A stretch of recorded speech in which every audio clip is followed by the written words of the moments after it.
This is the most mature audiences only shit you've ever heard.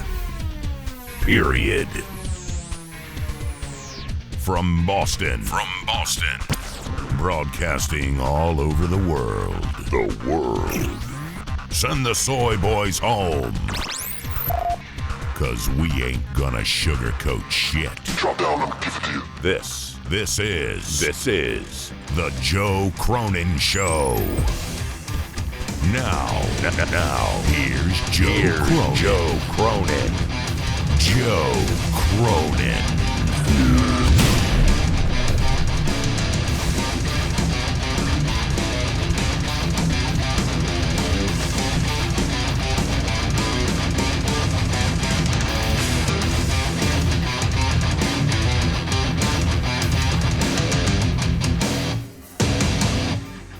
God damn it, did AEW sweep it up?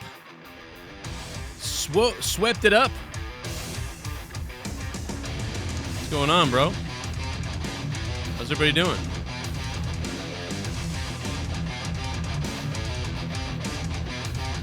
This is Out of Nowhere, episode 209. Just getting everybody in here, making sure the alert goes out, and everything else. There's a whole bunch of interesting things that people wanted to get to tonight. So 339-226-6610 tonight is the number to call. And it's time for Out of Nowhere. So I just thought of the old song when I said it like that. That's a throwback. We can't start the show without the intro. Here it is.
We are live.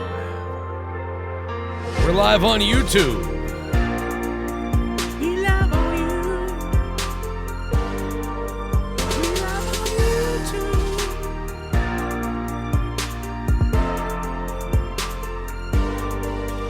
We live on YouTube.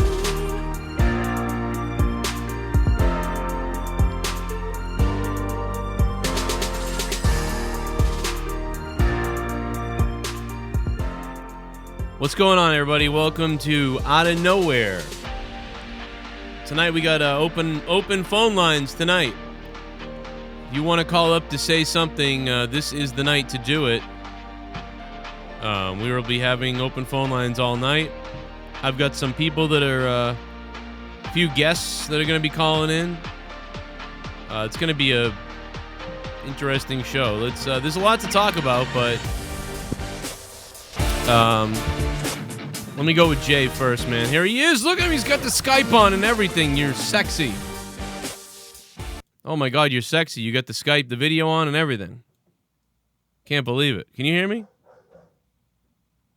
Hold on a minute. Maybe you can't hear me. Can you hear me? I can hear you. 1 second, Joe. Oh, okay. I got you. He's figuring it out. I gotta tell you guys, everybody got the alert. It looks like on the Patreon, so that's good. Somebody the other day told me they didn't get anything, but the Patreon alert went out, so good to know that. So obviously the first thing I talked about today was AEW, man. They crushed it with the ratings. Just nuts, dude. Over 1 million. I can hear you. Second, Joe. Oh, okay. I can hear your audio, Jay. Yeah, I'm trying to get my headphones. Oh, I got you. I'll mute you. Just keep it up. Give me a thumbs up when you're good. Yeah, everybody.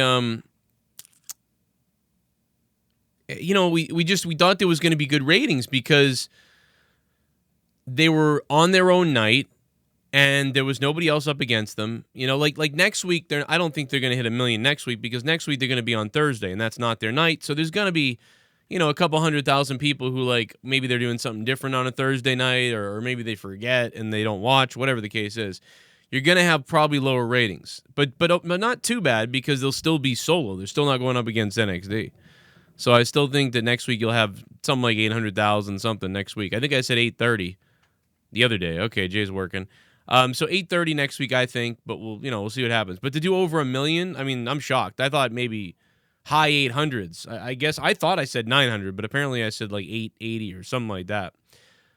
Jake is sick. He's not here, but I do have Jay with me, man. I got some things to talk to Jay about, man, because, dude, you were hilarious on Twitter the other day. Like, you were just, losing your goddamn mind, and it was hilarious. What do you think about what happened? Did you end up losing your Twitter? You good? I should be good now, bro. Oh, okay. I got an echo or something, though, man. I think I have to... Oh, yeah. Have you may have to turn or go into your settings and turn down something. There may be a mixer or your audio mix. I got it. Dude, I'm going to knock you out and take all that wrestling stuff behind you. Yeah, I know. That's a trap, brother, because that's a lot of money and shit back there, but that's my hustle, dude. I sell on eBay. So I pivoted away from, talking about wrestling and doing content on wrestling, and I sell a lot of shit on eBay now. So that's really my hustle. Yeah. I used to do a little bit of that. On this show, I would have signed cards and stuff like that, and I'd be like, all right, I got this whatever, Bray Wyatt. I've actually got one of the original the Ultimate Warrior. I got a lot of those cards that they used for the press, the cards they used to make the cards. They give you the steel version of it. There's 3 types. I've got a bunch of those. Quick. Yeah, I've got a bunch of those. And I've got a signed Kevin Owens one. I got all these crazy cards.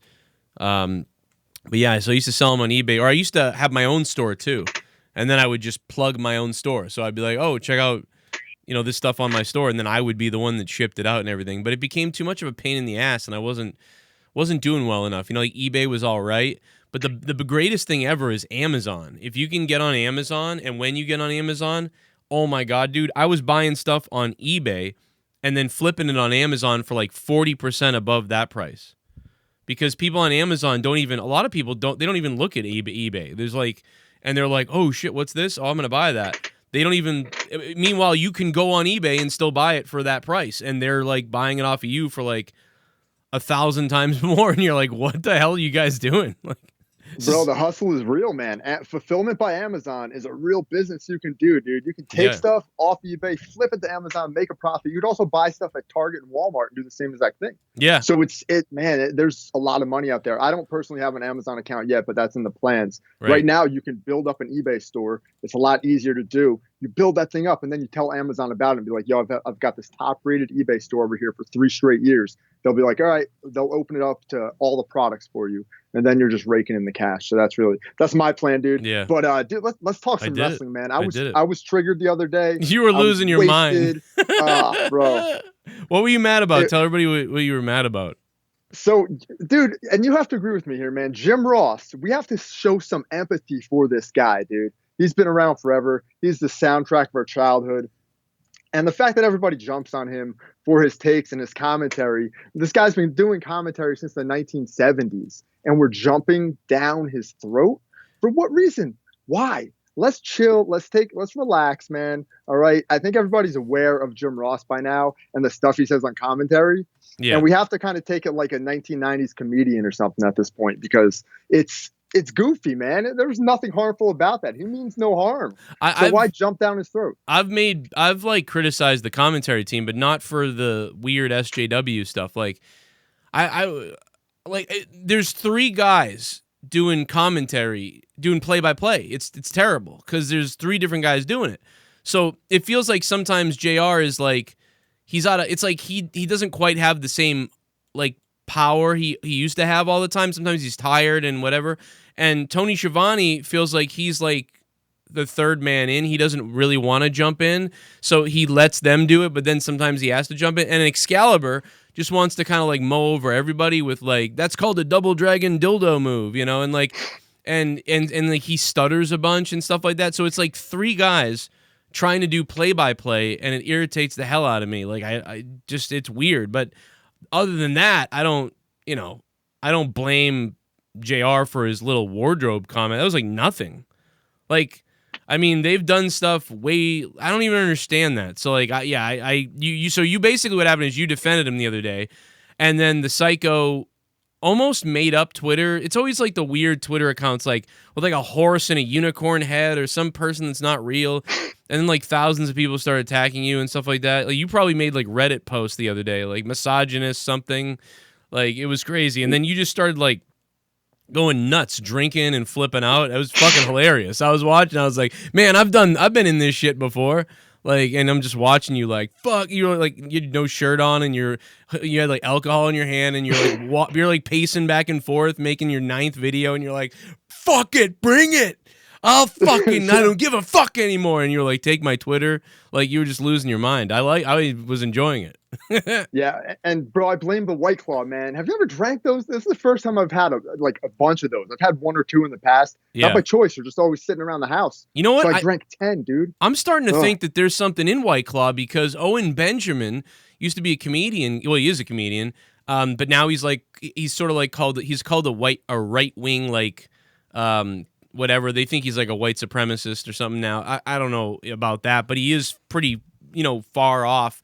And he started really snapping when he used to do these rant videos on his YouTube channel, and they were so entertaining. He had like thousands of people watching him, and he would make crazy jokes, over-the-line jokes, like racist jokes, racial jokes about everything. He was nuts.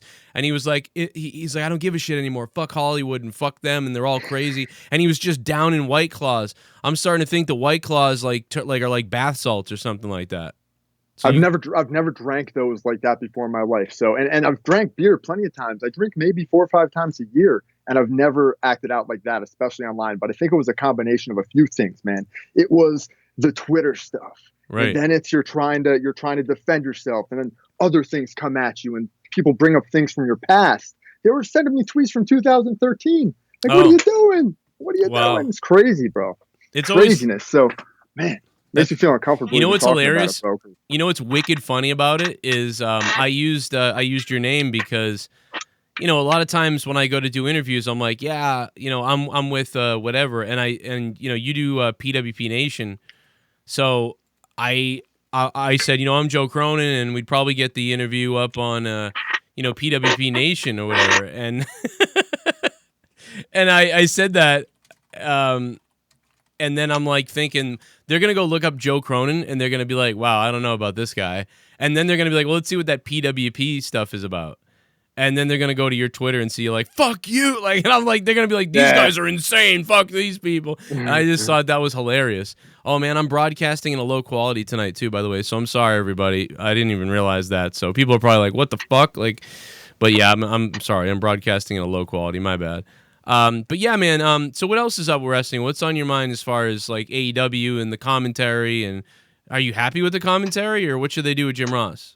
It's much better when Chris Jericho or Taz is on commentary, and I think that's for obvious reasons. Dude, these guys are legends. Like, I would listen to Taz just because he comes off so natural. He's a veteran, and he can play the heel role. He can play any role you want. And Chris Jericho can play the heel very well, and he says things that nobody else thinks about in the world. Like, this guy is unbelievably smart. So I like when there's a heel. Dude, they need a heel. They need a Jesse the Body Ventura type guy. They need somebody like that. I'd even take Cyrus or something. When Chris is on well, yeah, he's good too. When Chris is on commentary, he's like super fast too, and I feel like the other guys are trying to catch up with him and keep up, or they're like, oh, I better say stuff, or Chris will just talk over because he won't let dead air happen. So I think Jericho's a little too crazy, but that's okay because it works for them. But like you said, with Excalibur though, and I think Excalibur's a smart guy. I think he'd be really good in the back, like on the headphones, to be like, dude, no, that's a double arm dragon bomb, and like because they don't know some of the newer moves, and like the other night they called something a guillotine something, and then when he said that, I go, I actually know that's the name of that move now, but I also know that move is a hot shot. And so then JR, of course, couldn't help himself, goes, well, they call that a hot shot. Like, and I'm like, here we go. Like, they're arguing over what the move's called now. And it's like, can't you guys sit in the meeting in the back and decide, like, are we going to call things the way they used to be called, or are we going to call things the new way, or what are we going to do here? And it just seems like they never do that. It's always Excalibur calling a move that was something for 20 years, and now in the last 5 to 10 years, it's maybe got a different name for some small indie place in Europe or New Japan or somewhere, and he calls that the new name of the move or the way he knows it, and then JR and Tony always laugh and have to call it the other move, and it's like, you're fucking confusing everybody. Like, can't you guys decide or flip a coin backstage which way we're going to go with it?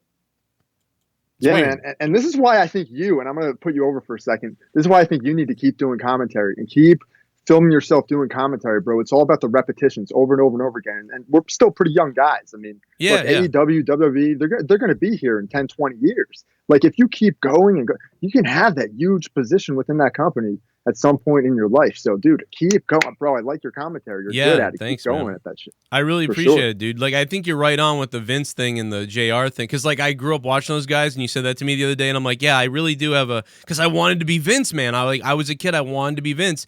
And then, later I heard criticism about his commentary, and then I was like, yeah, he calls things very simple. So then I was like, all right, I like calling things simple, but I like knowing the moves too. But it's not crazy. Moro's a little wild. He knows almost everything. That guy is a genius. I will never, ever be as smart as that guy with everything. He always knows. If it's new, he knows it. And that's why Moro works so well. Because Moro was like the old school vibe with a powerful voice, but he also, knows the way things are starting to be called now, and he integrates them. And so, like, that's why he was really perfect.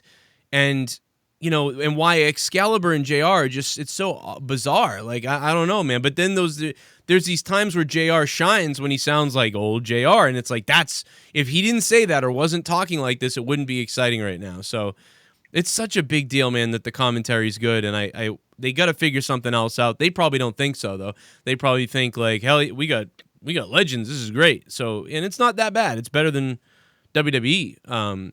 But what are you? Are you like into AEW more now or WWE? What's the thing you're liking the most of everything?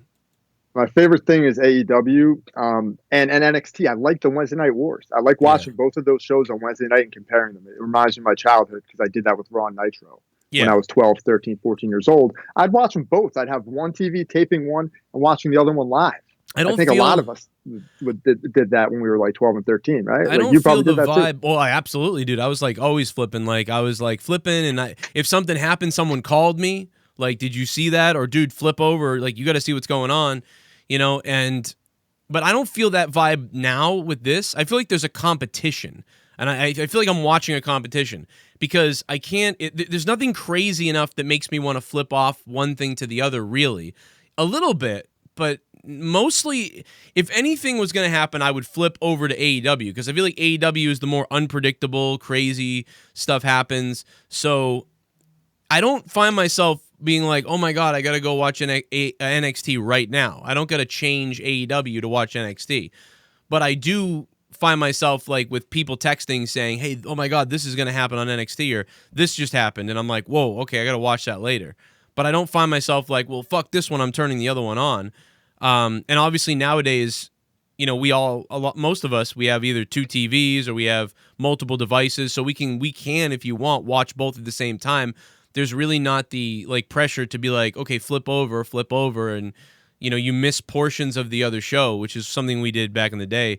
Or you would tape one and watch one, but when that technology was out there, but not always. A lot of times you would miss. You'd miss it, or you'd have to tape it in the other room or something and watch the other one. Like it's kind of crazy when you think about it, like how everything has changed. I was thinking about pay-per-views the other day, like closed circuit movie theater. Dude. I saw one show like that and then like after that, I always got tapes. Like, oh, WrestleMania was last night. I'd have to wait for my uncle to go over his house to get the tape, like 2, 3, 4 to 7 days later, and then watch WrestleMania from his tape because he was able to get pay-per-view and we weren't in New Hampshire. And then eventually it became, oh, we can order it. And you would call the number and fucking wait to order it and all these other things. Then it became more instant on cable, right, where you could just click the button and order it. Same thing as it is now then, I guess. And now we have apps where you can order on Fight TV the pay-per-views. And it's just funny that giant change of how you order a wrestling pay-per-view. Oh yeah, bro. It's night and day from when we were kids, man. It's night and day. I remember having to line up at outside of a store. I think it was a local video store to buy WWE tickets when I was a kid. Like lining up to try to get those tickets when they went on sale and stuff. And the whole industry has changed, and it's going to continue to change from that perspective. Things are going to start coming out way faster in the future, for sure. We're going to get more audio. You can see it now with WWE. They're going to be cranking out the audio. All this Twitch stuff. Now that Vince McMahon is fully aware of it, he's going to be like, all right, WWE Twitch is going to happen. It's going to be huge. And they're going to make a lot of money off of that. And a lot of the independent creators within the wrestling niche are going to suffer a little bit from all of these wrestlers getting involved in it full-fledged. Like what we're seeing right now is just the tip of the iceberg.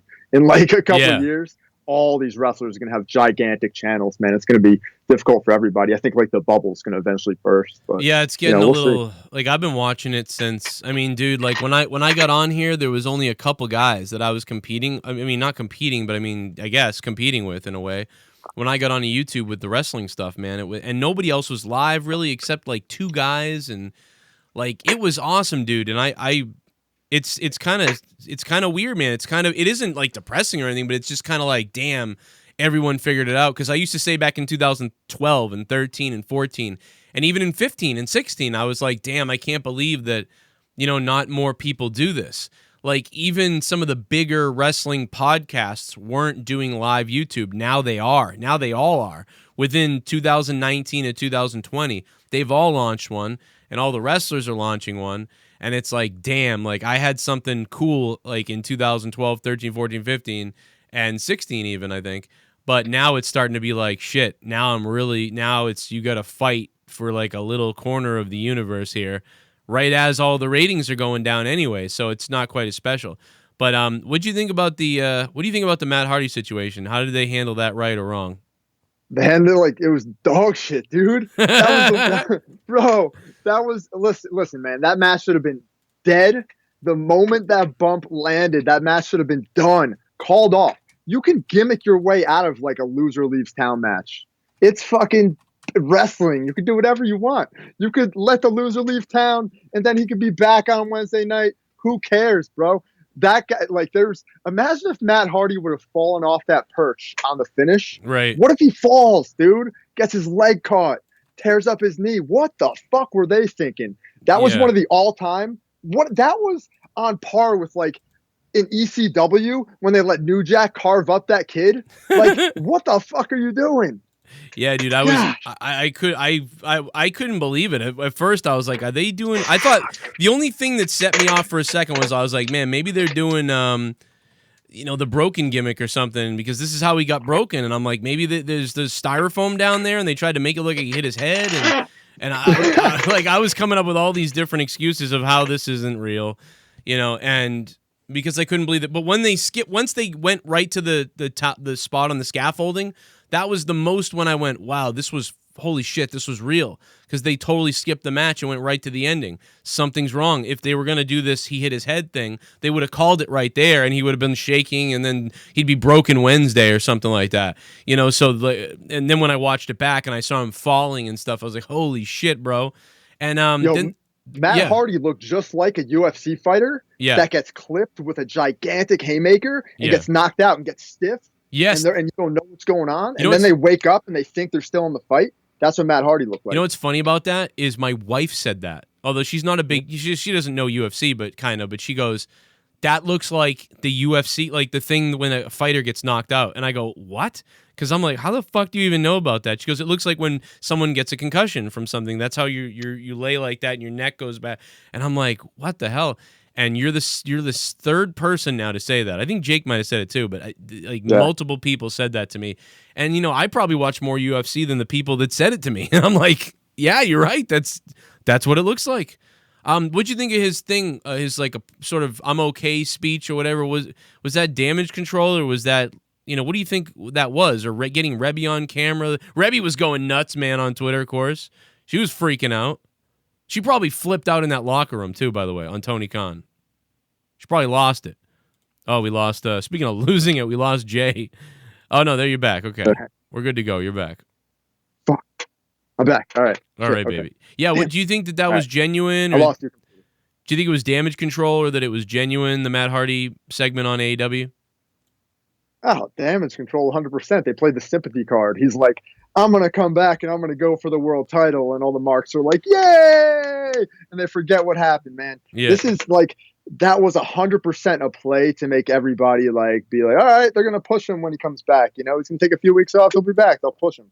That's all that was, bro. It's do you think they will? 101, brother. Do you think they will push him because Tony's a little scared of backlash or something? Like, he seems like he gets very defensive and concerned. Not that he shouldn't, because people do attack and the SJWs are nuts.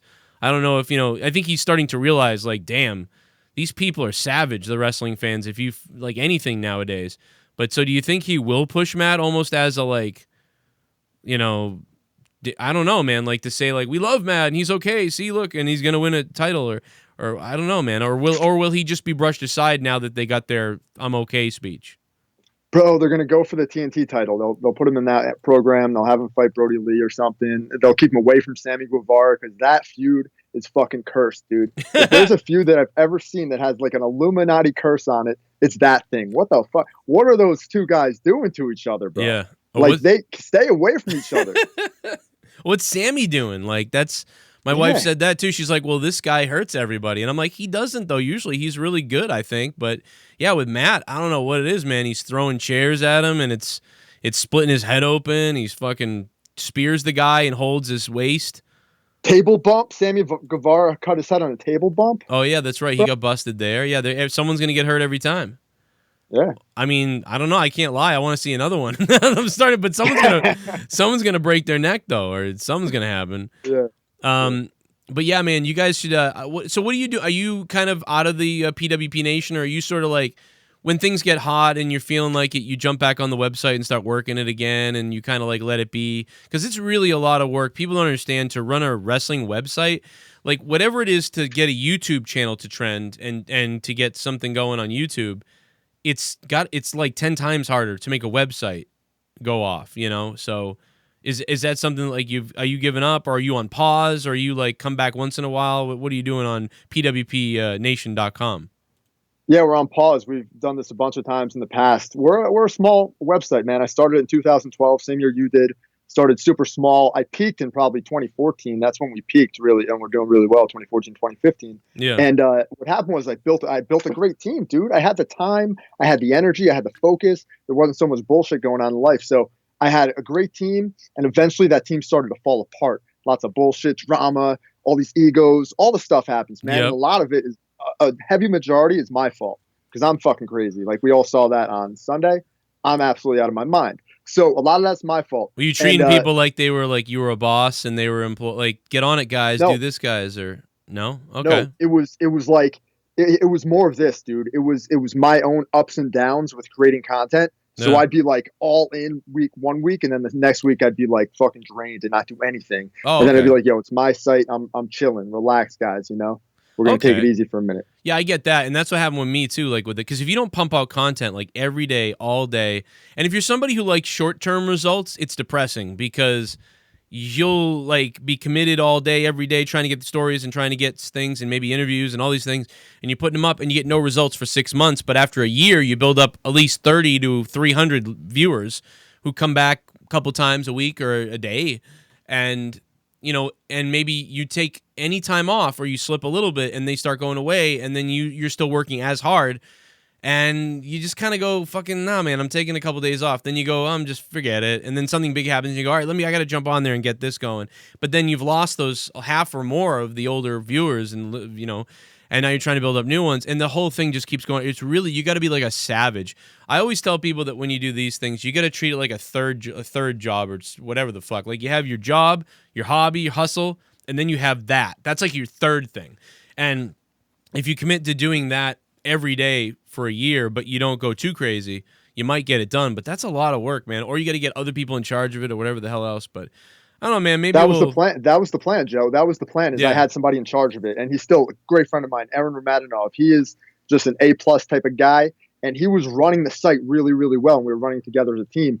But of course, like real life gets into it. He starts graduating college, gets a real job, starts making some real money. I start making some big money on eBay and at my real job. So I'm making money in other places, and you start getting money focus, and the passion starts to like die a little bit. So he stopped watching wrestling pretty much. And that's when the site started to fall apart. Put somebody else in the position. They can't handle it. They don't want to do it. Okay, no problem. I was really focused on building my other shit when I should have just continued with PWP. But at the end of the day, dude, no regrets. Yeah. We're going to I'm on a mission, brother. I'm on a mission, dude. I'm a businessman. I want to be an entrepreneur. I'm on a fucking mission. It's going to happen. That's So, badass, that's dude. it. And listen, man, that's awesome what you're doing, because I wanted to do the eBay thing too, and it didn't quite work out for me. I did make money and I did all right, but I don't think I was in the zone like you are right now. And I know other people that do, dude. They make, like, I know a guy that made, $45K at his regular job, and he's like, I make $45K. That's all I do. And next thing you know, on eBay, he's making $50K a year, and he's like, life's awesome, dude. This is like my side hustle's kicking it. My job's doing it. That gives me health insurance. That's what used to happen with me. I used to do YouTube, and I made half of what I made at my job, and I got health insurance there. But when I got laid off, now it's only YouTube, so it's a little more stressful. But if you can do that regular man's job and then, that side job, that's friggin' like a dream, dude, because then you get health insurance. Oh, man. I've worked with Grim. You've worked with Grim's Toy Show. I still do. I still work with Grim. I'm in charge of their Facebook page. Oh. 100%. I'm in charge of their TikTok. So 100%. You're going to take over the Facebook page and write, Joe Cronin has a bigger dick than Grim.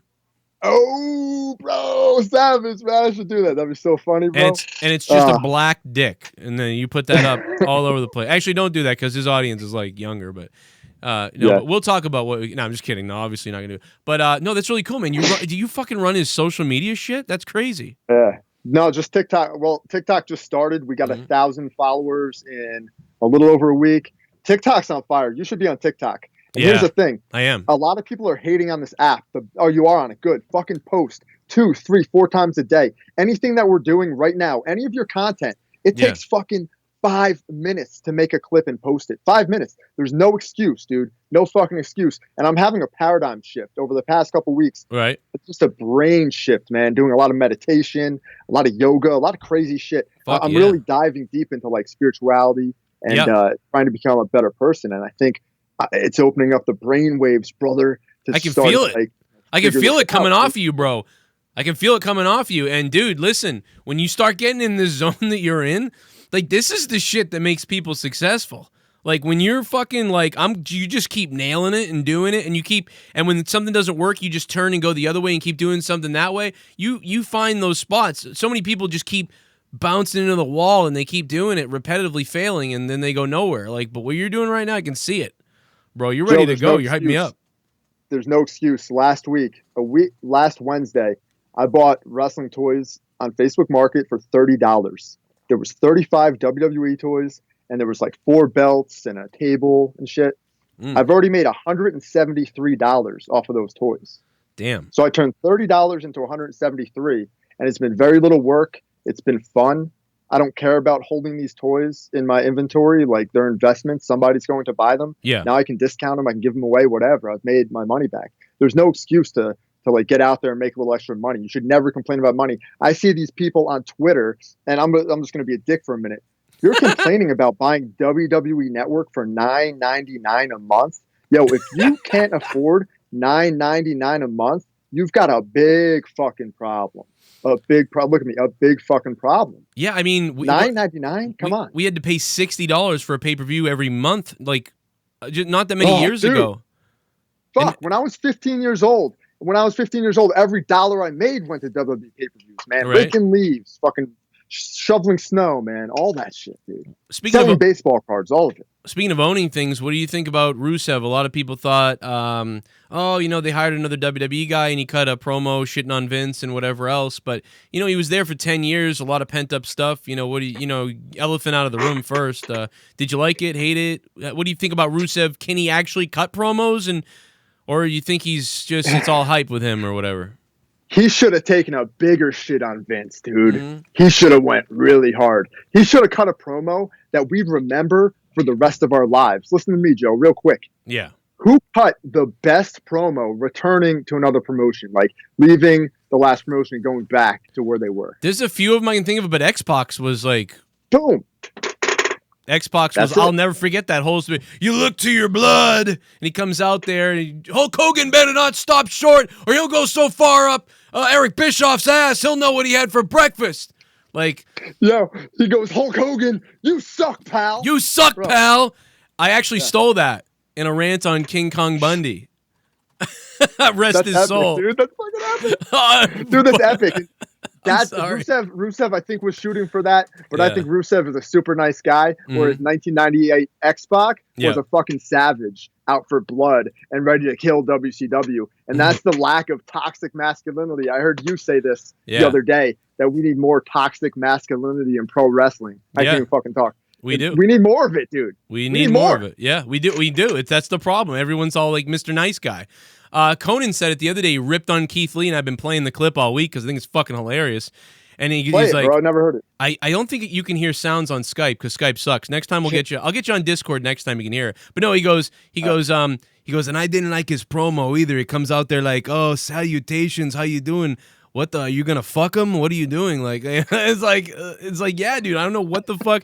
Salutations, I'm Keith Lee. It was just like, what the fuck is this, dude?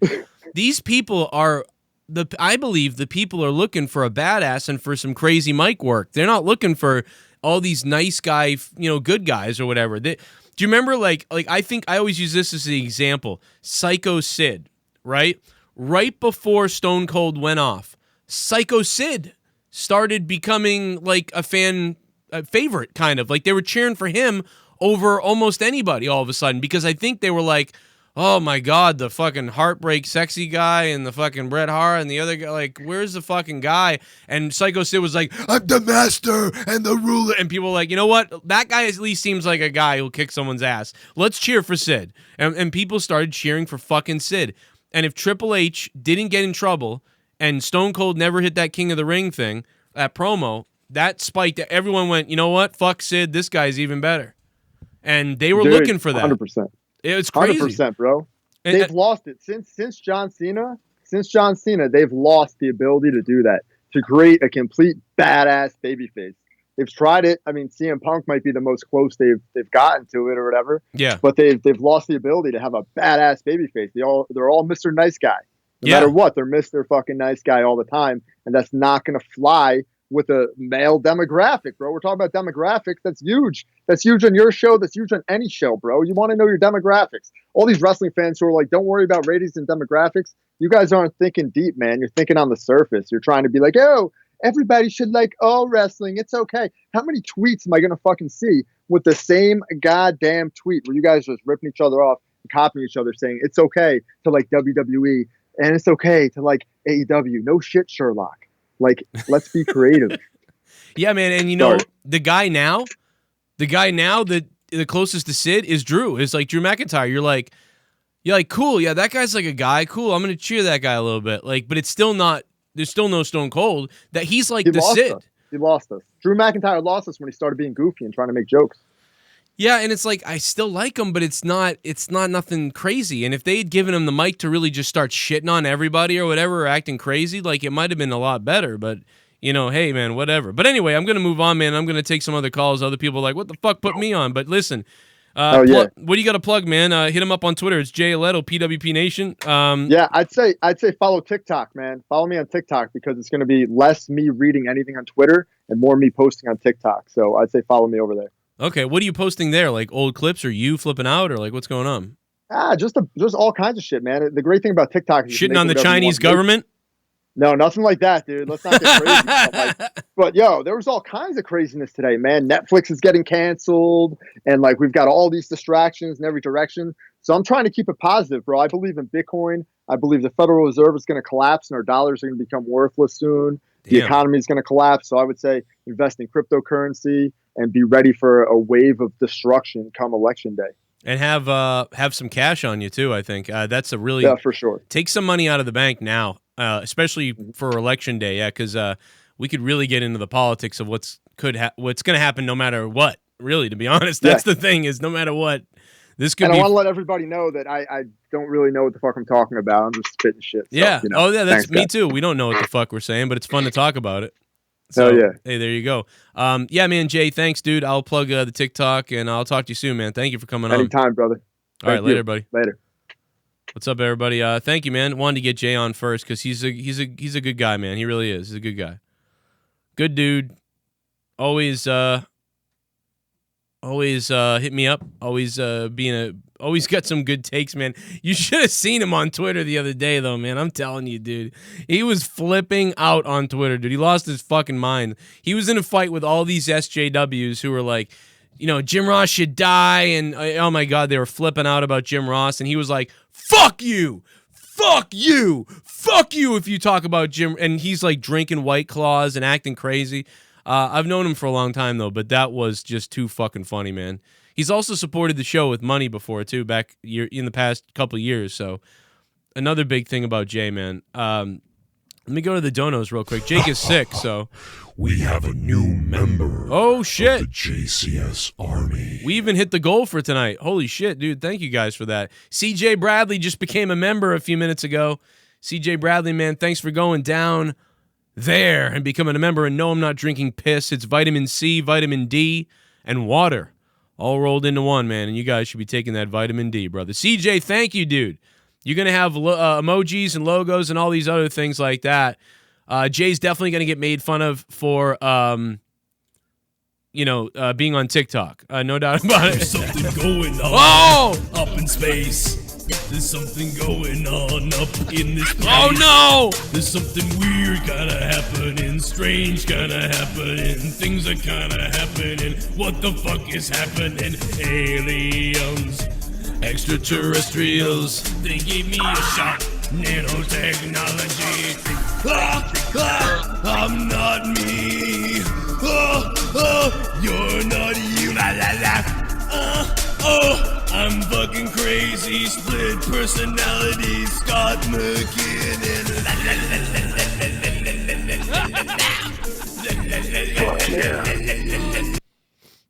You scoring 1 million for the first time since its first 2 weeks on TV is pretty huge news.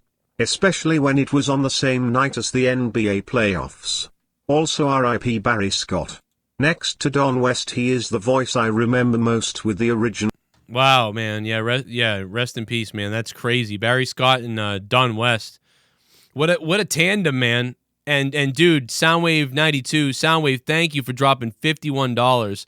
And thanks to Jay Aledo in the chat, man. Jay, thank you, dude.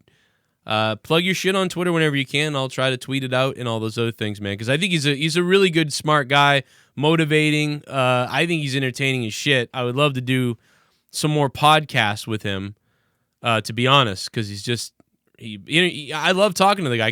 We could talk for hours. So, it'd be good to do that with him. 954 is on the line. What's up? Hey Joe, you know about those rope breaks in wrestling most of the time? Yeah, like when you get your arm under the rope or whatever case. But is it pretty weird if you use a finisher, you're supposed to be knocked out with the finisher, but you're able to move your body to the rope? Who's doing that? No, when you're knocked out with a finisher, like you're paralyzed, you can't move. But how are you able to grab the ropes when you're supposed to be knocked out with a finisher? Who's doing that? Like, what's the example of this? What do you mean? Like, use a finisher, you're knocked out, like you can't move, but you're able to grab your hands in the ropes or a leg in the rope. So you're talking about when somebody hits a finisher and then at the last second a guy grabs the rope. Yeah, but how are you able to grab the ropes when you're knocked out with the finisher? Well, apparently you're not knocked out if you grab the rope. Really? I mean, people kick out of a finisher in the middle of the ring sometimes. Okay. By the way, like like maybe you don't have enough power to kick out, because if someone does a lateral press on you and they're holding your arms down and they're pressing you, you might not be able to kick out of that or even roll away or move your shoulder, but you might be able to throw your foot over the bottom rope. But you're not knocked out, obviously, if you're doing that. So, it's just. By the way, do you have any NFL predictions for Sunday? I predict I won't watch it. Holy Christ! Thanks for the call, man. What the fuck? I was looking for an example. Oh my God! I was looking for an example. Like I was like, what? Like what is he? Like where did this happen that we can look at? It happens. People kick out. We have a new member of the JCS Army. Oh, Ernie, beware. Damn, Ernie, thank you for becoming a member, man. We've had a couple people become members tonight. Thank you guys for going above and beyond with that. That certainly will help me out. So thank you. You will also get the emojis, and you will get special symbols and access when you become a member. And I'm going to have a members-only chat later. And speaking of that, Ernie, beware. I did also put up a Morning Madness this morning, and it's you got to listen to it, man. Funny. Who the hell is this new guy on the show? I don't trust any new person on Joe Cronin show until they tell a dark or edgy joke. Ha ha. Can he please go on a short rant on a wrestler and insult them with some funny shit? Lamau, thank you. That's hilarious. JCS initiation. Thank you for the donation, JCS initiation. Well, he was going off the other day on Twitter, like I said. I mean, he was going after the SJWs the other day. So, I mean, this guy, trust me, this guy's solid, dude. He was flipping out on fucking everybody the other day. I don't know if you guys missed it, man, but he was losing his goddamn mind. He was DMing me today with like, hey, man, sorry, man, I went crazy or on Twitter the other day. And I'm like, who fucking cares? It's hilarious. Dude, he was losing his goddamn mind the other day. And it was super enjoyable. So, yeah, I mean, trust me, I wouldn't be friends with him. I've been friends with him for a while. I know that you guys haven't, and you're like, who's the new guy? He's not new to me. I talk to him all the time, and he's actually been on the show once before. But he's not new to me, man. Yeah, I've been talking with him forever. I don't know if he deleted his posts. He might have deleted his posts because he was so crazy. But he was wilding out or whatever you fucking say. I don't know. He was fucking losing his mind, dude. He was fucking drinking like vodka and White Claw and losing his mind. It was great. I enjoyed the shit out of it. But he's a good guy, man. He is, and he goes after people for me. I mean, someone goes after me, he'd have my back. That's a guy who's like a real guy, who like would have your back. Like that's a guy who would have your back. Like he doesn't even care if something happened. That guy would have your back. That's why I'm telling you that guy's legit. Jay is legit, and he funded the show for a long time too, man. He really did. So it's a good guy. Here we go. I'm about to get it, man. Here we go. About to get it, man. Here we go. I'll suck him off. Here we go. Oh, no. Oh, no. The WWE Universal Championship is cursed. Yeah, man. We said that a while back, and I agree. I'm 100% like, that belt is cursed, man. You know what they should do is have Sammy Guevara versus Matt Hardy for that title.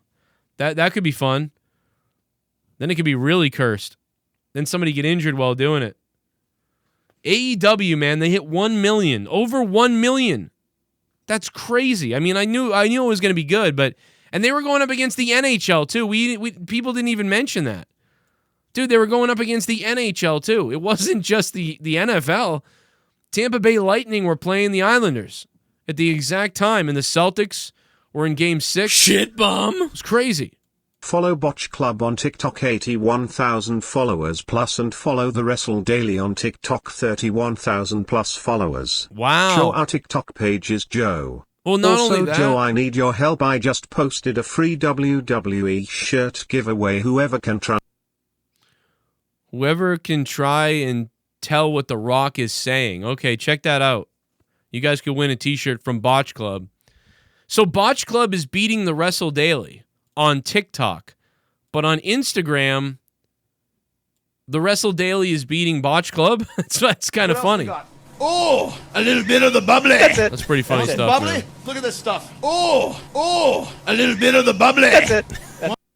We should start a GoFundMe for Amanda's laser eye surgery. Oh. So she could finally connect the dots with those crooked eyes of hers. Oh my and God. while we are at it, let's take an eraser to that Grand Canyon dimple of hers. Oh. You ridiculous piece of shit. Oh my God, I love toes. Oh my good God. Holy hell. Oh my good God. Dear Lord. I love toes. Thank you. Oh my God. Never mind, found a Winnalamau. Show the Botch Club exclusive M&M #1 fan who appeared on AEW. Then show Botch Club and the Wrestle Daily Instagram and TikTok. Hell yeah, baby. We're going to go through all of them tonight. We're going to talk about Botch Club, Wrestle Daily, and the TikToks. I did not know there was a TikTok for you guys. I'm going to have to check that out. That is a fucked up comment, man. Oh my God. But speaking of monetize this tomorrow night, Jman from KC. Party. He could win 3 weeks in a row. I'm the #1 fan from New Zealand, bro. Woo. Hugging face. Hugging face. I definitely think you're right about that. High Life Stinson, what's up, brother? Sweet ass, bro. Yeah, I think that might be true. I want to come to New Zealand, man, just to go to that Path of Exile, that Exile Con, man. I want to get out there to Exile Con. I'll come see you in New Zealand. We'll have a party. It'll be amazing. 412's on the phone. Hello. Yo, Joe, hey, that guy was a complete contradiction. I mean, he's telling you, we need more toxic masculinity in this community, and then he's drinking White Claws and fucking going on TikTok. What the fuck is that? Dude, I thought about that too. He's all over the place. He's ranting on the SJWs on Twitter. He's fucking working out. He's talking about, kicking ass and everything, and then he's drinking White Claw and talking about TikTok and then toxic. Yeah, he's all over the place. But I'll tell you what, compared to some of the soy boy fruitcakes out there right now, he's a lot tougher than them. So it's a little weird, but hey. Yeah, at first I was kind of, concerned. I was getting threatened that we had, any sort of a real man in this community. I was, kind of threatened by that. But I quickly realized he fits right in with the neckbeards, the insane motherfuckers, the fucking deformed brain bastards from Connecticut, all the autistic shitbags you have on the show. He fits right in. He's a psychopath. So thanks, Joe. I appreciate it. Fuck y'all. Goodbye. Thanks, man. Holy shit. And speaking of psychos, Ryback, everybody. Ryback. That's right, Ryback. The man who said that he hopes Dave Meltzer dies, right? The world would be a better place if Dave Meltzer died. Ryback. Oh, you don't believe me that he said that Dave Meltzer should die? Well, okay then. Enjoy this.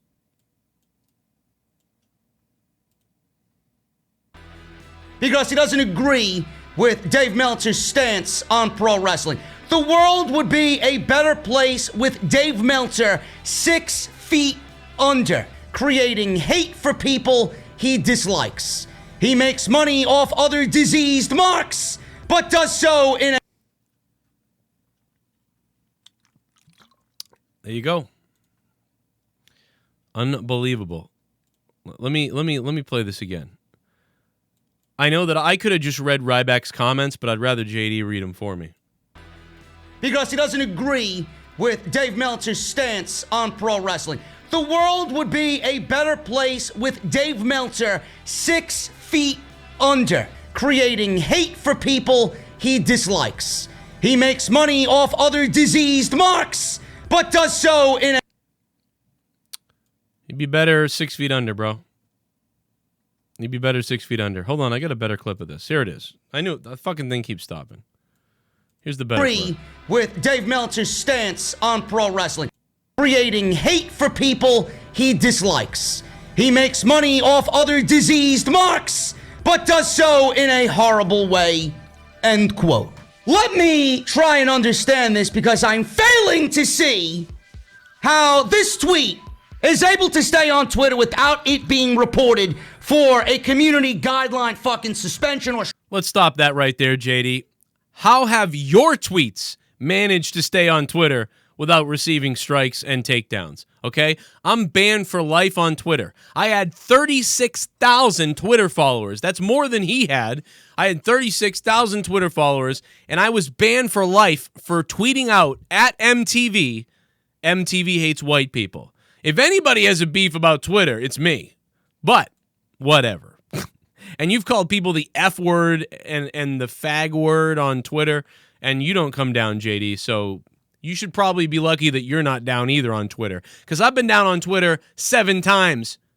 7 times. And you've been down on Twitter 0 times, and you say worse things than I said on Twitter. So, I mean, this part, we could have cut this part, JD, but I get you. He's right. Right. You're in a position to influence people. Don't fucking be a shithead. By the way, that's Ryback yelling at me if you don't remember. Makes the world better, a fucking worse place. Make it fucking better. And you had that opportunity. He told me to use my platform for positivity, and I have the ability to make the world better. And he's yelling at me because I made a joke about him. And he's mad that I need to use my platform for positivity and to make the world better. But he wants Dave Meltzer to be dead, who has children and a wife. Yeah, you do it, you bash me in this thing. On Twitter. The guy is out there willingly wishing for someone to die. For the death of somebody because pro wrestling. Be better than that. Because he doesn't agree with Dave Meltzer's stance on pro wrestling. The world would be a better place with Dave Meltzer 6 feet under. Maybe we should call his wife Ann and see what she has to say about that. Maybe the world would be a better place without your husband Dave in it, says Ryback Reeves. Right? Be better than that.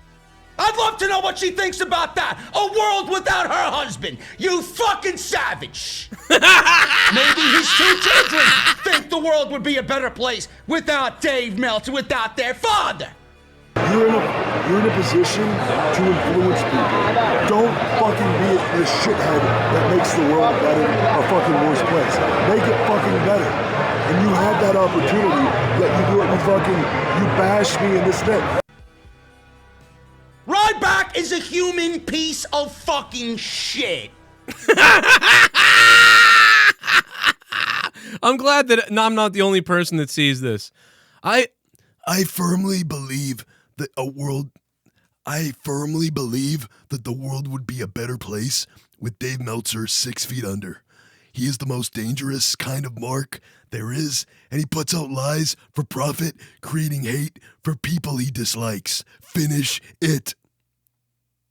So just the other day, Ryback wished death upon Dave Meltzer, but everybody, stay tuned, because now you can hear Ryback give motivational speeches about being positive. What we're going to be doing, guys, is every Sunday, for a minimum of 60 minutes at least, every Sunday, I'm going to be coming on. I hate using for being interested in our membership program here at Ryback TV. For $9.99 a month, what we're going to be doing, guys, is every Sunday, for a minimum of 60 minutes at least, every Sunday, I'm going to be coming on. I hate using the word life coaching, but it's going to be more of just positivity in developing good habits and getting together, talking life in a group format, working with people individually when we can in there, and as a group, kind of taking my thought of the week from the Ryback Show podcast and getting together and just trying to keep a positive mindset moving forward. And for anybody that doesn't want to join that and they just want to support the channel. So for $9.99, you guys can become a member, and Ryback can teach you how to be positive, man. He can teach you literally how to be a positive person and coach you on that. I think Ryback could really help a lot of people be positive, man, especially since he wants me to die in a pit of spikes. He wants Dave Meltzer to die and be 6 feet under. I have 3 kids. Dave Meltzer has kids and a wife. I should be dead in a pit of spikes. Yeah, he's kind of like a guy. I want to see him in a fucking pit of spikes and die. But, yeah, I hope he fucking dies. He's a piece of shit. And then Dave Meltzer should die and be 6 feet under.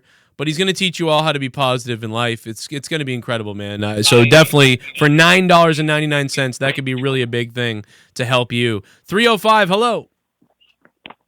Hey, Joe. Hey. Honestly, people are. Why do you think people are overreacting over this Ryback thing? Because I understand. I don't think he meant that in a serious way. Well, but because he's a hypocrite. Because I made jokes about him, and he like flipped out on me in person. Like he's a hypocrite. That's what I'm saying. Do you think fans like JD specifically are overreacting a little bit, saying this guy is a piece of crap? I understand No, I think I don't think he really meant it. I don't think he did either. But I mean, like the point is that he's a hypocrite. Like I don't think he did either. Like, it's just sort of a saying, like, oh, people like him would be good. I mean, it was kind of weird. Like, I mean, I don't think I've ever tweeted, like, hey, I hope this guy dies. But I don't know. But I also don't know what JD's saying, because, I mean, he said that, Alexa Bliss is so bad in the ring, she's like, it's like how she fucks. So what's the, it's all the same type of stuff. Everyone's ranting on each other for the same type of jokes. Bullshit hypocrites. That's what it is. Hypocrites. But that's the thing, though, is I agree. Like, I have no problem normally if somebody says crazy things about people. My problem is with Ryback that he's fake. He's a complete fake ass. He's selling you positivity for his membership. Hey, I'll teach you how to be positive and a motivational speaker and everything. It's like, but you're not a motivational person. And even when I make a joke about him saying that, yeah, he'll be on my podcast for fucking like $3,000, then he flips out about that. It's like, why not reach out to me and be like, hey man, like what's up with that? Like, let's talk about. And then like we would talk and it'd be positive, and I'd be like, you know what, dude, I'm sorry, man. And like we would get along, and then everybody would be positive.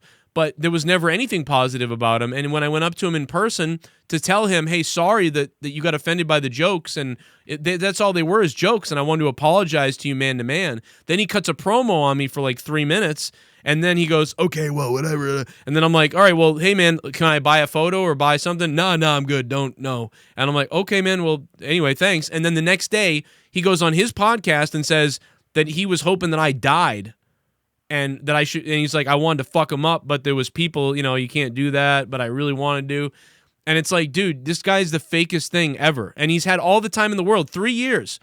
To say like, oh, we got off on the wrong foot, or I'm sorry too, or hey man, I appreciate that you said sorry that time, or anything. He doesn't care. It's just about making money. Like, how can I make money and get members and shit like that? So like, my point is, he's full of shit. Is if he wasn't full of shit, I wouldn't bring it up. That caller that you there was a record. Was that an actual caller that called you that was making fun of like calling not to allow people with autism to call your channel, to call your show and stuff like that? Was that an actual caller that said that? That was a caller, but he was clearly doing like some kind of comedy.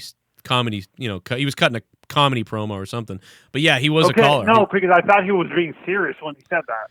So, he might have been, but it came off more as a joke to me, because I mean, we're not gonna not allow autistic people to call the show. Hell, I'm almost autistic. I mean, he'll be all right. Yeah, and I have an idea. I'm not sure if you would like this. I kind of hope WWE uses this idea, not the same stupid finger poke of doom that WCW, but the concept. Mm-hmm. Let's say down the road that we find out that Paul Heyman paid off Jey Uso to lay down in the match to have Roman Reigns retain the title, and then that turns both the Usos heel and forms this bloodline stable with Roman and stuff like that. Yep, I've thought about that as well. I don't know if they'll do that, but I wonder what they will do. I'm not saying the finger poke of doom was retarded. I saw that. Yeah. But this is more like, this is actually planning it out. He's paying him ahead of time to lay down. You can find videos of him paying, like, backstage, giving Jey Uso like $500 to lay down in the match. Do you think that actually would piss off fans even more if they have video proof that he's paying off? Or I think it's going to go one of two ways. It's either going to be that, or it's going to be Roman tries to do that. Like, hey man, obviously do the right thing. and then the Usos not going to do the right thing. So it's going to be one or two of those things. It will be either that he lays down and he's with him and all these things, or it's going to be, Uso's going to kind of give into it for a minute, and then he's going to be like, no, fuck this, I'm going to fight you. And then Roman's going to kill him for it. Like, he's going to beat him, and then when he's done, he's going to beat the shit out of Uso, and it's like, this is his own family, what the hell is he doing? And, he goes, you should have just done your job, and that type of thing. And so they're going to get heat on Roman that way. So it's either one of those, and I think that way is more likely to me, because WWE... the one where Jay gets paid off, but he has a conscience during the match that he's not going to lay down. Well, and I don't think he's going to get paid off. I don't specifically think we're going to see him handed money. I just think we're going to sort of see him like obviously you know what to do, and Paul Heyman's going to go talk to him, and they're going to make it seem like there's a big setup coming.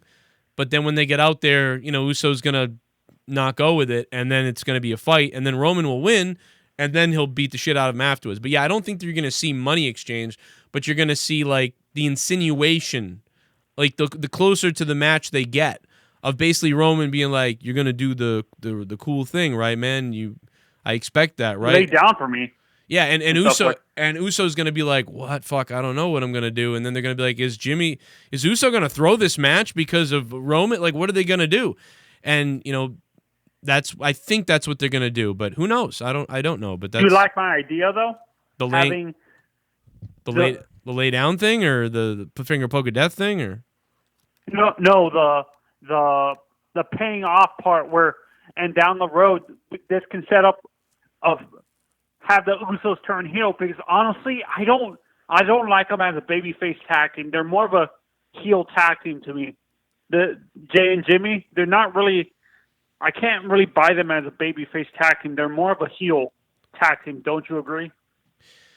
Yeah, I think they can go either way, man. I think they can really, I just like when they're able to talk free on the mic, because when they're talking badass on the mic, that's when they're hot. Even whether they're heel or face, when they're on the mic and they're like, what we're going to do tonight, we're going to, and you're like, fuck yeah, these guys are awesome. So I don't think they have to be heel, but I think that either way, but I know what you're saying. When they're more heelish, they're definitely more interesting and likable. No doubt about it when they're more heelish. What else we got? Oh, a little bit of the bubbly. That's it. Want some bubbly? Look at this stuff. Oh, a little bit of the bubbly. That's it. Shout out to the chat. Love y'all. What y'all got, Xbox Series 10 or PS5? Me personally, I got Sexbox. I love Toes, man. What's up? Thanks for the $3. Getting the sex box. I like it. I don't think I'm getting anything. I ain't getting shit. I'm going to keep my PC, and I'm going to keep playing Diablo 3 and Command & Conquer and PUBG on Xbox. And I am not going to get any of the new systems, I don't think. Super chat. If come to New Zealand, bring me a wifey, you'll pay. Smiley face. Bring me a wifey. Like an American woman? What's wrong with the New Zealand women? Mike, thanks for the donation, man. Give me a hell yeah! Ryback is a fucking clown and scumbag. He used to sexually harass all the divas in WWE, according to my coworker who used to work there. Hard to work with. What Punk said about this guy is 110 true. I'd wish Ryback got tested. Oh, that's terrible. Oh, fade to black. That's terrible. But I agree with you that he seems like a scumbag. You know what I mean? He can't even talk to me like a human. Like a 5'10", out of shape dude who does a fucking wrestling show comes up to you, to your face, to apologize. No gimmick, no scam. I mean, yeah, JD recorded it, but I didn't even know he was doing that. And I say sorry, and for my part of making you upset, it's a joke. Obviously, I didn't want you to get mad. I do it about everybody. Nobody else gets angry. I'm sorry that you got upset, and I do respect you, man. And then to have him be like, "Well, fuck you." It's like, dude, the guy's a baby. A normal person would have been like, you know what, dude? Yeah, come here, man. Fuck that. Let's be cool, man. Let's take a photo and then you make a new friend and like a supporter. And you're like, yeah, you know what? We shit on him after he seemed shitty, and then he was fucking awesome and stuff like that. So I like that guy, and that'd be the end of that. But I constantly see the guy contradict himself and just use shit to make money. I got no problem with entrepreneurs or making money. Obviously, I'm doing it. You know what I mean? I appreciate the hustle and what Ryback does. I think he's really good in a lot of ways. But my God, man, don't say that like, oh, I'm this big positive guy, but I hope all these people die who I don't agree with. It's fucking weird.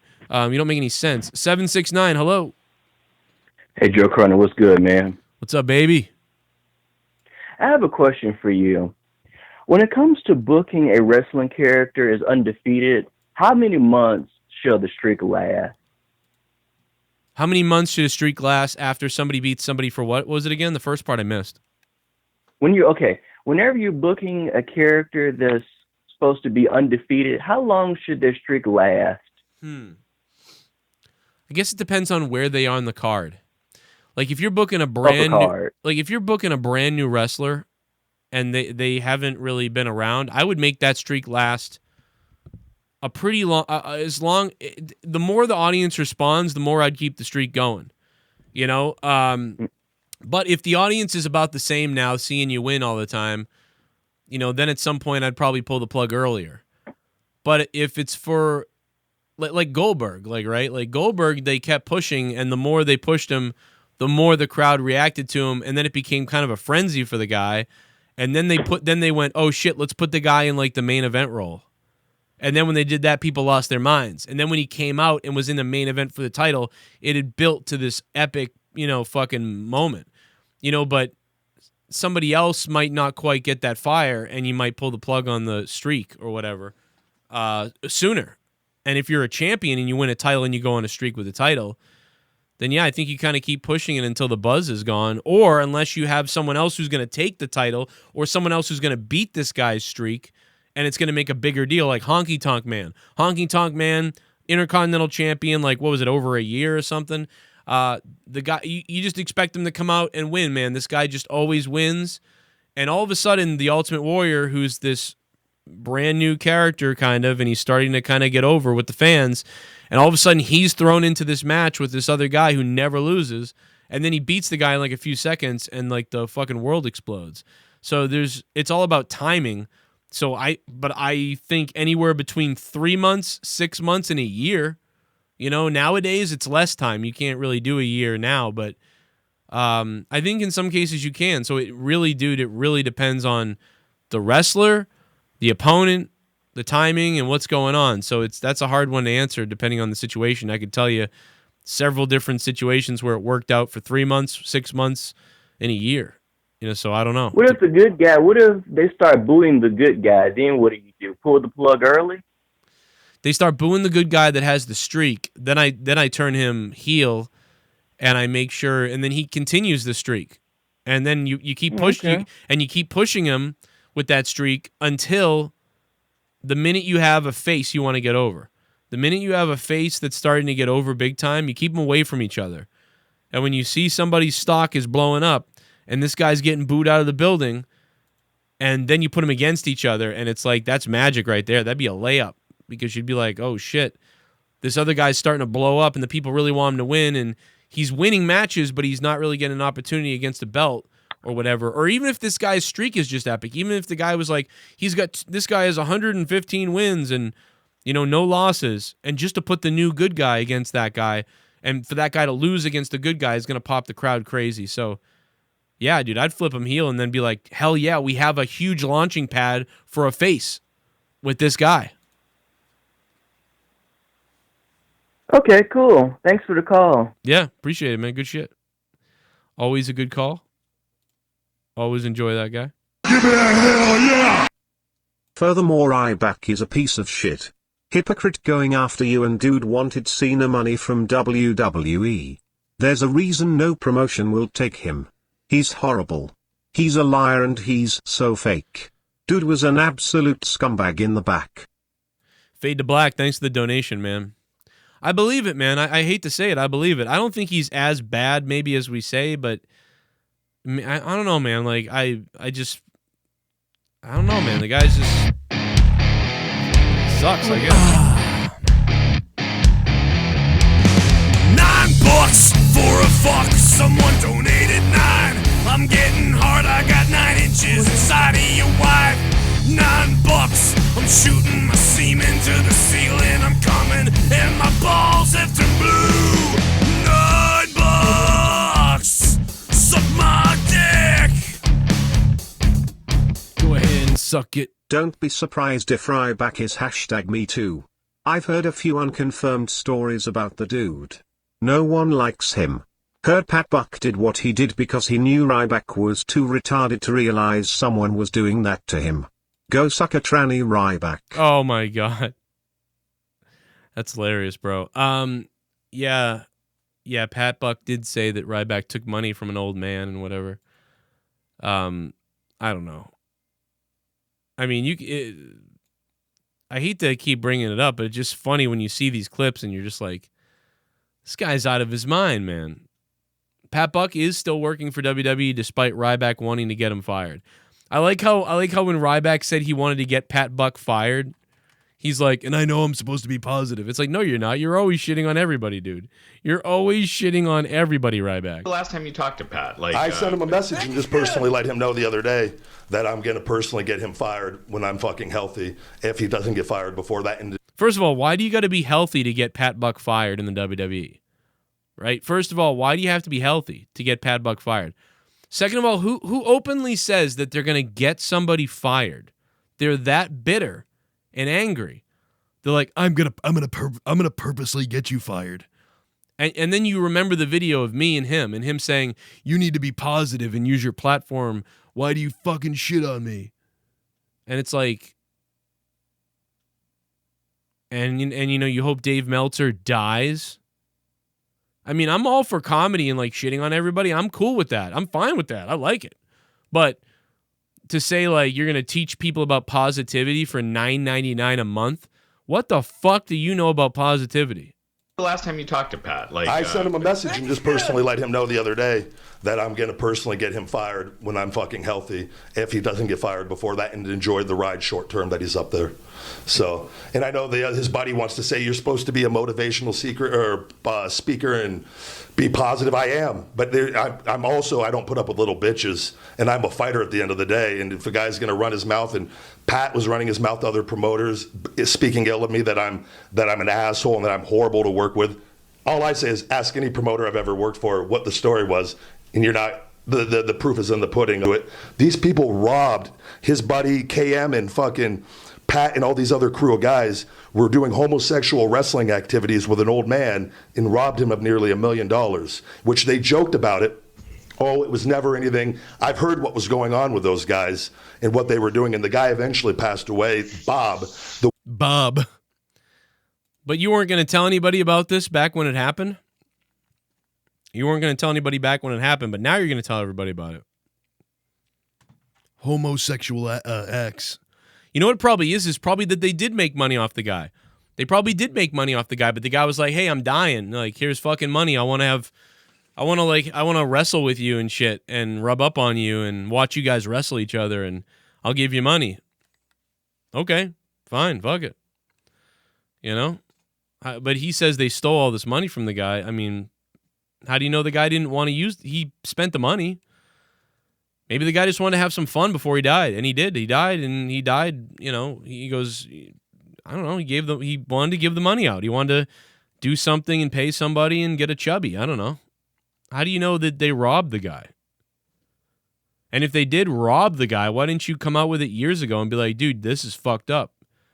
I can't condone this. But you didn't do that. If I knew somebody was robbing an old man for real, like really robbing an old man, I would say something about it. You know, like immediately. Like, you guys can't do this. Like, you're not fucking doing this. You know, but if the guy was like paying you for a service, I mean, that ain't robbing a guy. That's fucking, I don't know. I don't know, bro. So yesterday I called up and I was on a huge Skype call. I'm talking about like everything, dude. I called up as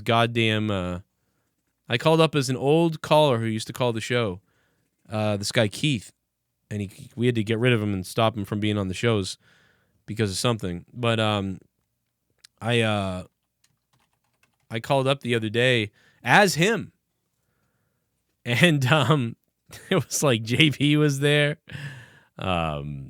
YR was there, and just everybody. Dave Rose was there. Everybody was there. And my God, dude, I did this impression of the guy, and it was fucking killing me. And it was quite the blast, man. And I put it up on Patreon. So anybody that didn't get to hear that, it's a reunion of me and JB. It's crazy. Anybody that didn't get to hear that, it's up on Patreon on Morning Madness. I put Morning Madness episode. What the fuck episode is it? It's episode 209. No, it's episode 212.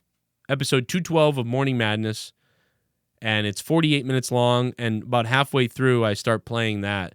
And you will get a kick out of that, I believe. If you have not heard it and you don't know, you will get a kick out of Morning Madness 212. Half of it's a regular Morning Madness, and then I start the clip where I call in, and you, especially old school listeners, people from 2015 and shit, you're gonna get a kick out of that. And especially Dave's laugh at the end. Listen to a little clip of it here, because Dave's laugh is just fucking like maniacal stuff. Look at you think Not crying that came with mama, you motherfucker. Hey, that's Joe Blonin. What's up, hey Blonin? Let me ask you something, Blonin. How did you get your wife's face off her body? Dude,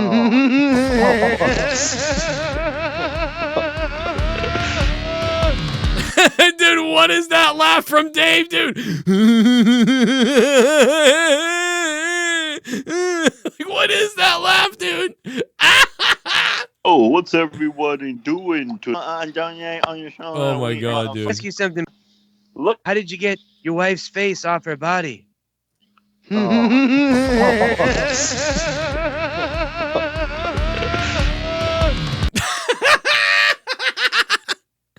Dude, you gotta listen to this, guys. It's 20 minutes of me fucking, hey, you guys, whoa, like, I like maps. They're really good. Yeah. It's fucking, oh my God, dude. Dave Rose absolutely has a super villain laugh. It is fucking unbelievable, and it's amazing. So, what a fucking crazy fucking time that was. And that laugh is just, I can't stop it, man. That's killing me. Oh. They had to hire extra people to work here for a week. Did he? Really? How does fake Keith manage to be more awkward? Things are burning and things are being... I'm not asleep. I'm awake right now. See? Wish he was in a coma. Told you. Dave Rose trying to cover for someone. Yeah. No. See? Hey, Devious Dave, what's going on, man? What's up? I muted him because he kept in. His laugh is unbelievable. Are you joking that is really JB here? Yeah. Where's Joe at? Do you know where he is? Yeah. He'll talk to you. Joe's probably like, I don't know, sleeping or something. I thought you said he was here though. I thought he was here to talk. Tell you what Joe's not doing. He's not watching the playoffs right now. No, I was going to go to the refrigerator and I was going to get some cheese, but then I heard YR's voice and he called me like 5 times and I was like, all right, I'll call up. Actually a pretty good key. Fuck off. I mean, dude, Dave's laugh is just, I can't even deal with it, bro. That whole friggin' thing is amazing. Go download it on Patreon now. Very, very fun stuff. What else we got? Oh, a little bit of the bubbly. That's it. Want Yes. some bubbly? Look at this stuff. Oh, a little bit of the bubbly. That's it. JD fake raging about someone else being negative is a fucking joke. Him and his box off squelch fans dogpile people and try to get them kicked off Twitter, YouTube, etc. Never mind what he does to his young fans and his cat. Velveteen JD fucker. Ass. Oh, man. You know, that's a great point, SP from TO416. Yeah, I mean, he's a hypocrite. I mean, let's face it. The guy's a hypocrite. How dare you wish death on this guy? And whatever. But you know what? Whatever. I don't know. What He's else we fake. got? Oh, a little Everybody's bit of the fake. bubbly. That's it. Want some bubbly? Look at this stuff. Oh, a little bit of the bubbly. That's it. Off topic. But dogs are the best pets. Especially when you eat them with a bun. Oh, yeah, hot dogs are great. No, I do prefer dogs over cats, though. There's no doubt about it from me. But anyways, guys, right now, ladies and gentlemen, we got to shout out the Soundwave92. He is the top donator of the stream. The Soundwave92, and I actually didn't do this right. Soundwave92 with the $51 Area 51 donation is the top donator. Thank you, Soundwave, for really making the show, funding the show here with the $51. Tomorrow night is Monetize This, and Jman from KC is going to put that wheel spin championship on the line. He wants 3 weeks in a row, and the guy drops big bucks, so you're going to have to bring it tomorrow. It's going to have to be insane. It's going to have to be insane tomorrow to do it. Tomorrow is the celebration, or not celebration, the memorial, the sort of anniversary, I guess. Tomorrow is the anniversary of the day that some people did something. So tomorrow we will celebrate on, I guess it's not really a celebration because it's a sad thing. It's an anniversary. You're not celebrating it. It's more memorializing it. It's my son's birthday tomorrow, though, so I'm going to be celebrating my son's birthday and memorializing and honoring everybody on the day that some people did something. So tomorrow, the day that some people did something, will be a very interesting day as we remember that horrible day on my son's birthday.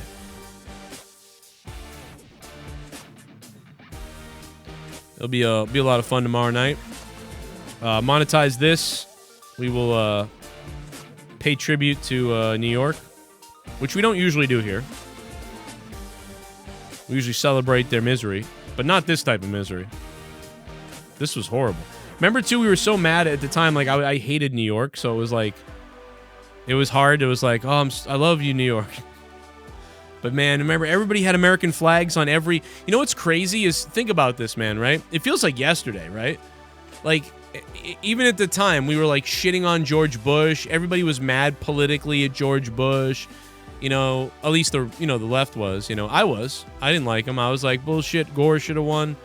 And then everybody had red, white, and blue American flags on every house almost, everywhere. After September 11th, it was crazy. Can you imagine today? It would be the same as today if we were attacked and all of a sudden everybody had American flags on all their doorsteps. Everybody. And we were all like super American pride and stuff like that. That's what happened on 9/11. And even then, it didn't feel like it was like, what? Oh my God, dude, we were just shitting on the president, and everybody was angry politically, and everybody was fighting about things.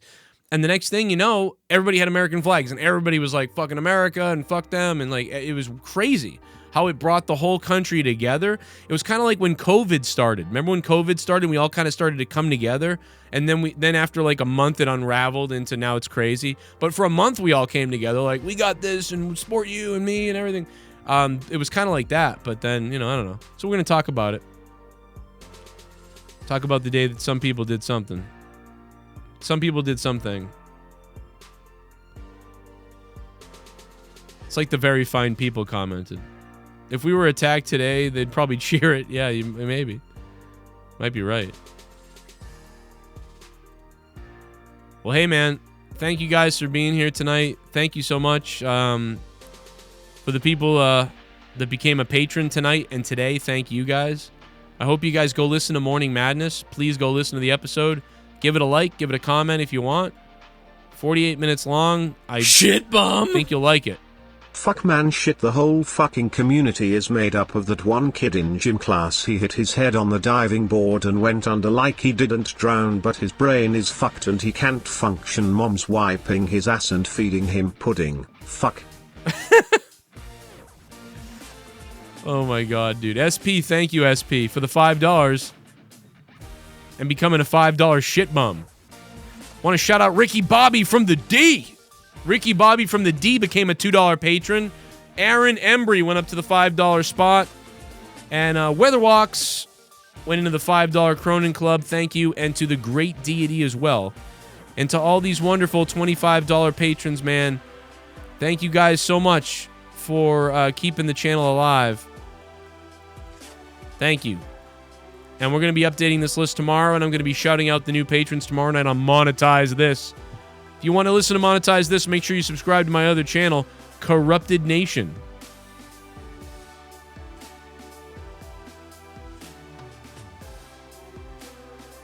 Go listen to Morning Madness. You will. I promise you'll like it.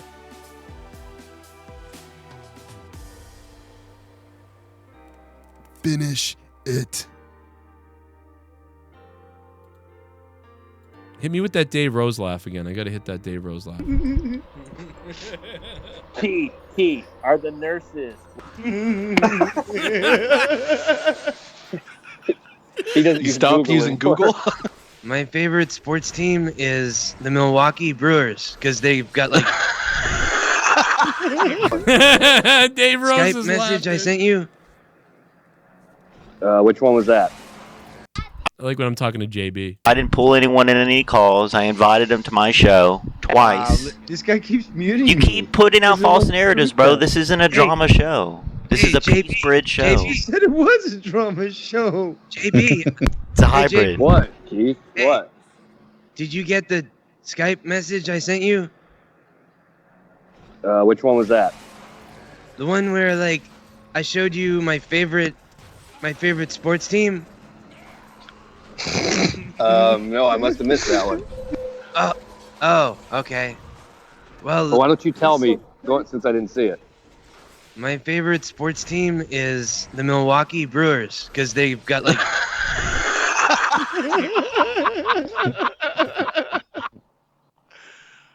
That was amazing. What the fuck?